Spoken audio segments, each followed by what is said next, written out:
Anggota tentera mula dikerah bantu polis kuat kuasakan perintah kawalan pergerakan.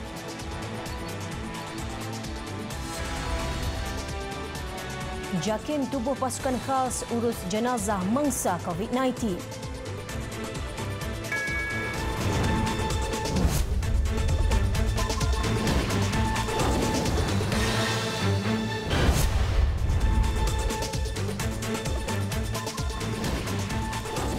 Assalamualaikum dan salam sejahtera. Hari kelima pelaksanaan Perintah Kawalan Pergerakan, jumlah mereka yang patuh menunjukkan bilangan yang semakin meningkat, mencapai sehingga angka 90%, sambil mengakui mengenai keperluan penduduk untuk keluar mendapatkan barang keperluan.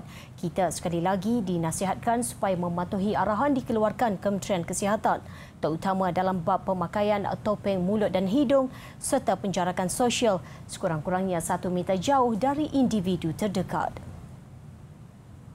Jadi saya nasihatkan kepada pengguna di supermarket, pengguna di pasar, kita faham keperluan harian amat penting, tetapi kesihatan juga perlu dijaga.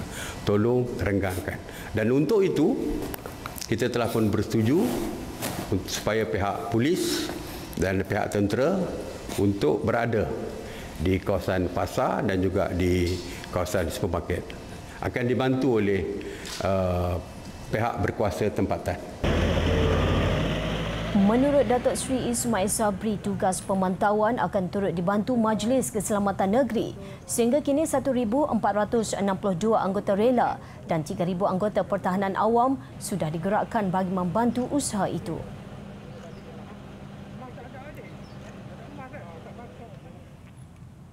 Lebih 500 anggota Angkatan Tentera Malaysia ATM dikerahkan membantu pihak polis kontingen Selangor dalam menguatkuasakan Perintah Kawalan Pergerakan. Menurut Panglima Brigade ke-11 Infanteri Malaysia, Brigadier Jeneral Nur Shah Maktab, semua pegawai dan anggota terbabit terdiri dari anggota di darat, laut dan udara. Kesemua mereka dikerahkan bertugas di 16,000 pejabat polis daerah seluruh Selangor dalam membantu melaksanakan penugasan sekatan jalan raya dan rondaan sepanjang tempoh PKP berakhir 31 Mac ini. Secara keseluruhannya lebih kurang 500 lebih lah ya, 540 begitu yang akan terlibat sehingga 31 hari bulan nanti. Kita ingin menyampaikan hasratlah kepada rakyat supaya patuhi perintah kawalan pergerakan ini dengan sebaik mungkinlah. Tambahnya tiada lokasi khusus ataupun tumpuan untuk menempatkan anggota ATM kerana semua pergerakan dikoordinasikan pihak polis. Nur Syam berkata demikian selepas meninjau lokasi sekatan jalan raya di Shah Alam, Selangor. Turut hadir Ketua Polis Daerah Shah Alam, Asisten Komisioner Baharudin Mat Taib.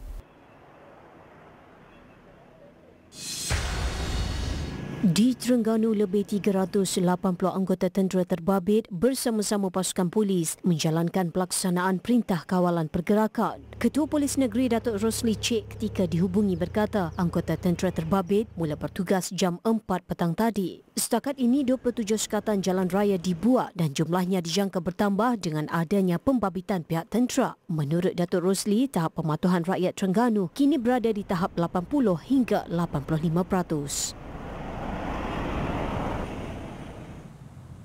Kerajaan juga bersetuju untuk mengurangkan harga siling topeng muka.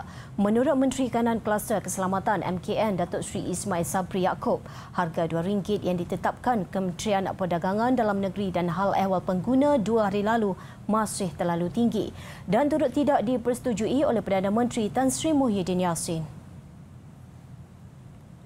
Dan besok kita akan berbincang di dalam mesyuarat pagi seperti biasa supaya pihak Kabinet HEP melihat semula dari segi harga tersebut dan kalau kita mahu ianya diturunkan.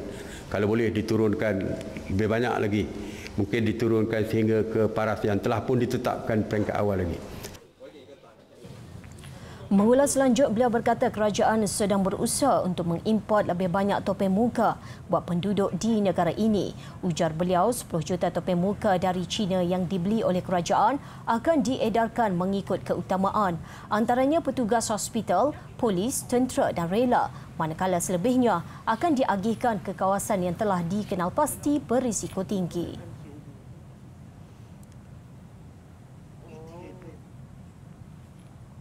Jumlah kematian akibat COVID-19 meningkat kepada 10 kes hari ini.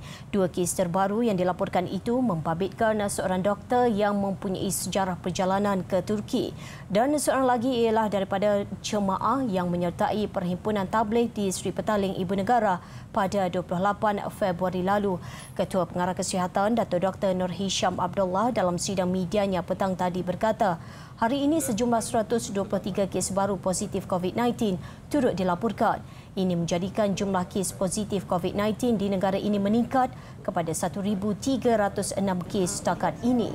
Berdasarkan siasatan awal, daripada 123 kes baru itu, sebanyak 74 kes adalah berkaitan dengan kluster Perhimpunan Tabligh, manakala 49 kes lagi adalah berkaitan dengan lain-lain kluster dan masih dalam siasatan.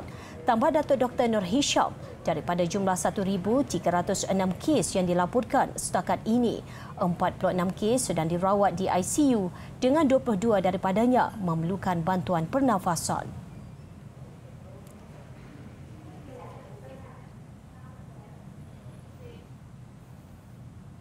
Sebagai langkah siap siaga berikutan peningkatan jumlah kematian COVID-19, Jabatan Kemajuan Islam Malaysia JAKIM menubuhkan pasukan khas pengurusan jenazah mangsa.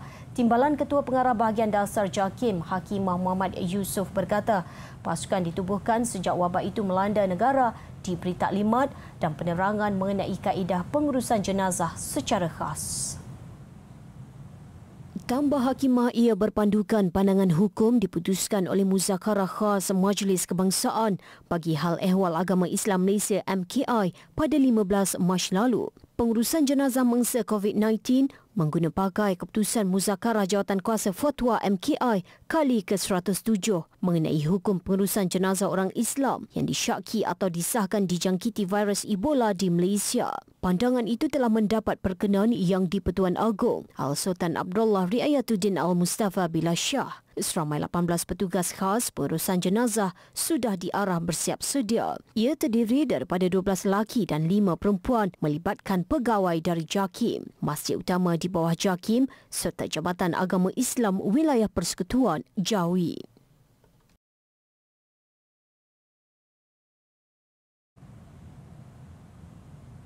...79 individu terdiri daripada warga Malaysia, Singapura dan Indonesia yang tiba di tanah air dari Tehran, Iran awal pagi tadi ditempatkan di pusat pemantauan di Bandar Anstek untuk proses kuarantin selama 14 hari. Jumlah berkenaan melibatkan 46 rakyat Malaysia, 8 rakyat Singapura, seorang Indonesia serta 24 petugas misi bantuan kemanusiaan dan bencana HADR.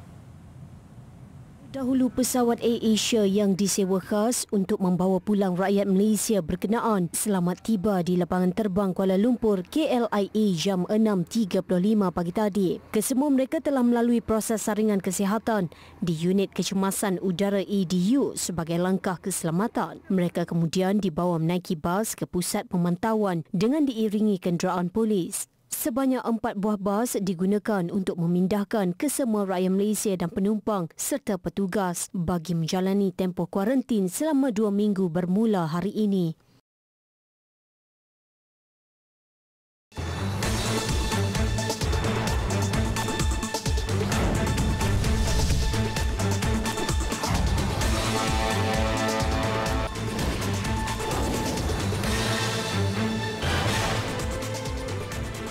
Bertemu kembali.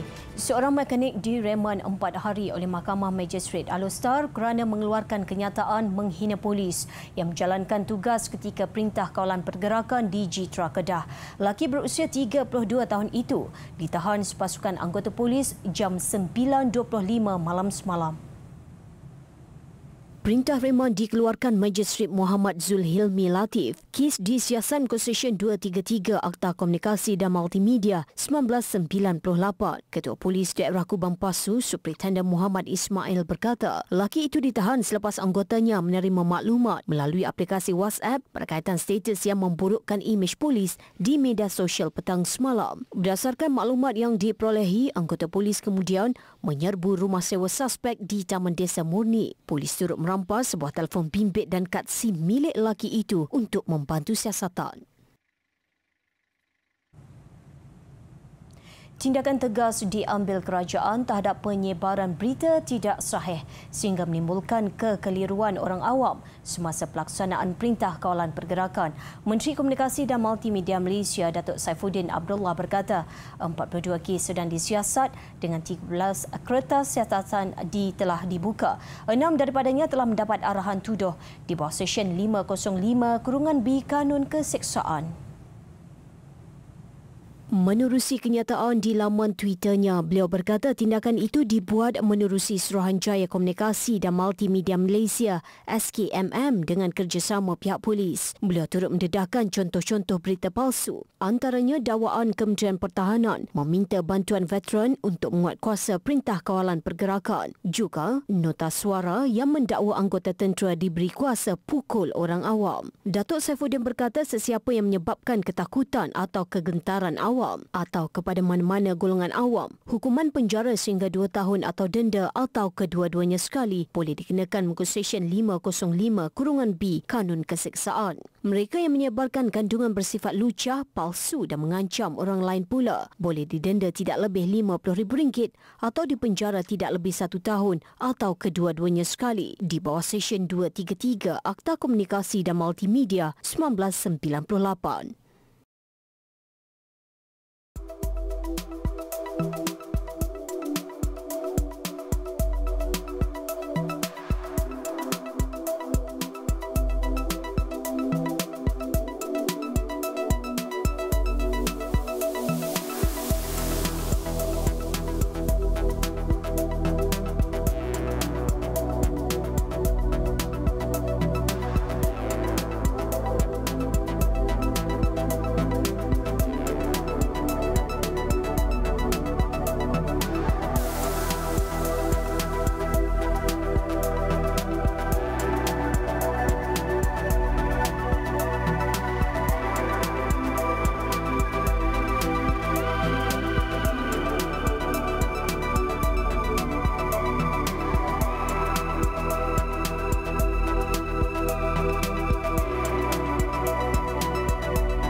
Antarabangsa, India melancarkan tempoh darurat selama 14 jam hari ini dalam usaha mencegah penularan COVID-19 dan meskipun tempoh larangan itu agak singkat dari jam 1.30 pagi hingga 3.30 petang, beberapa tempat tumpuan awam lengang.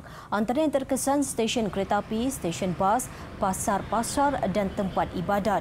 Juga dikenali dengan nama Perintah Darurat Sukarela atau Janta, arahan melibatkan semua negeri di India. Di negeri Rajasthan, kerajaan tempatannya mengisytiharkan tempoh penutupan terus atau shutdown sehingga 31 Mac ini. Di negeri-negeri di bahagian timur dan tengah India, semua pengangkutan bas antarabandar dihentikan. Ini menyebabkan beberapa siri bantahan daripada sebahagian penduduknya. Sehingga kini sejumlah 315 kes positif COVID-19 dilaporkan di India.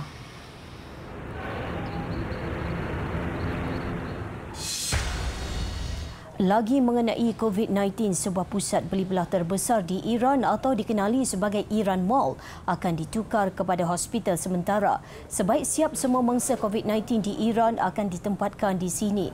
Sebanyak 3,000 katil dijangka mampu disediakan. Menurut pengurus Iran Mall, idea untuk menukar pusat beli belah itu kepada hospital sementara diperolehinya melalui tindakan China membina hospital untuk mangsa-mangsa COVID-19 dalam masa hanya 10 hari di Wuhan. Setakat Jumaat lalu, Iran melaporkan 19,644 kes positif COVID-19. Jumlah kematian 1,433 kes.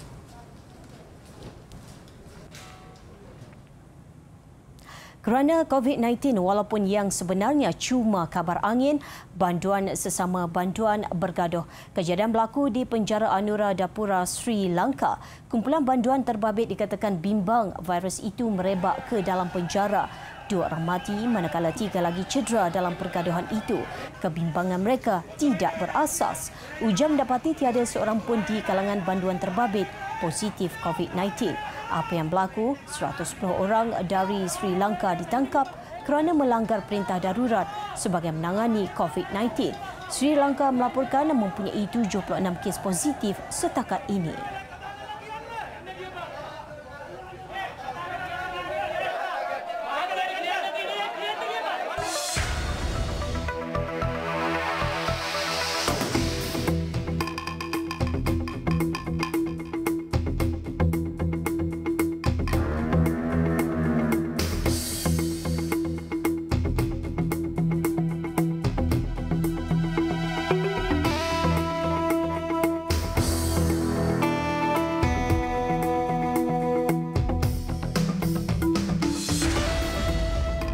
Susulan angka kematian harian akibat COVID-19 di Itali semakin meningkat, proses pengurusan mayat semakin sukar. Konvoi tentera kini digunakan untuk membawa keranda mayat mangsa ke pusat pengurusan mayat di utara Itali. Naib Presiden Amerika Syarikat Mike Pence dan isterinya Karen Pence menjalani ujian saringan COVID-19 selepas salah seorang pegawainya disahkan positif wabak berkenaan. Bagaimanapun, hasil ujian saringan ke atas Pence dan isterinya didapati negatif. Setelah beberapa hari ditutup, ekoran perintah berkurung yang dikeluarkan oleh kerajaan, Menara Eiffel kembali bercahaya. Lampu menara berkenaan dinyalakan selama 10 minit sebagai tanda penghargaan terhadap pasukan petugas kesihatan yang bekerja keras menangani penularan COVID-19 di negara itu.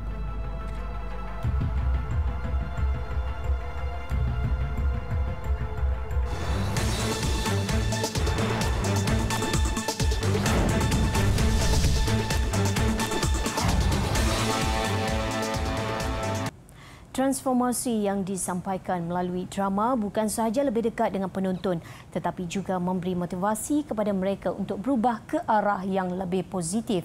Justru Nescafe Blend and Brew mempersembahkan drama terbaru Ben and Bella mulai 23 Mac setiap Isnin jam 9.50 malam di TV3. Bella, layout you book. I dah cakap kan bagi the best dekat klien. Listen to me, Ben. Whatever happened, it was meaningless, sayang. Setiap kisah ada permulaan. Tak ada manusia dalam dunia ini yang lalui hidup dia seorang-seorang. Pernah tinggi suara dekat ni. Sorry, Bella. Hi. How was the presentation? Okay. Bella, sometimes it's really okay to ask for help. I think I can manage on my own. Kena design layout untuk Nisa, but kena kerja dengan Bella. Kenapa yang macam ni Macam apa? Macam tak ada confident, tak nak minta tolong orang lain. Tak lah kerja kat sini lain semacam je. Sebab ini kan, I sayang lagi kat you, Ben. Let me say this one last time. Kita dah tak ada apa-apa. I think what's best for us now is to work professionally. Anggap emosi itu kekuatan untuk you. I want you to know I will always be here for you.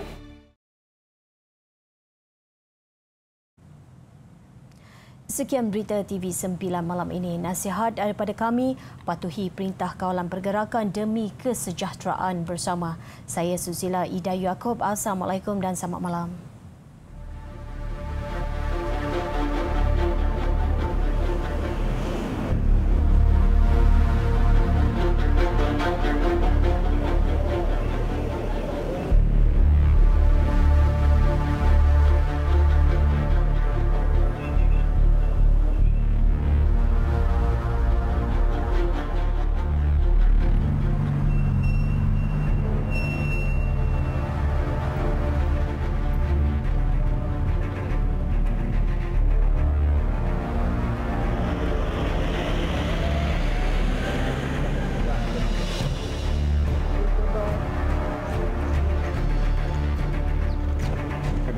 lebih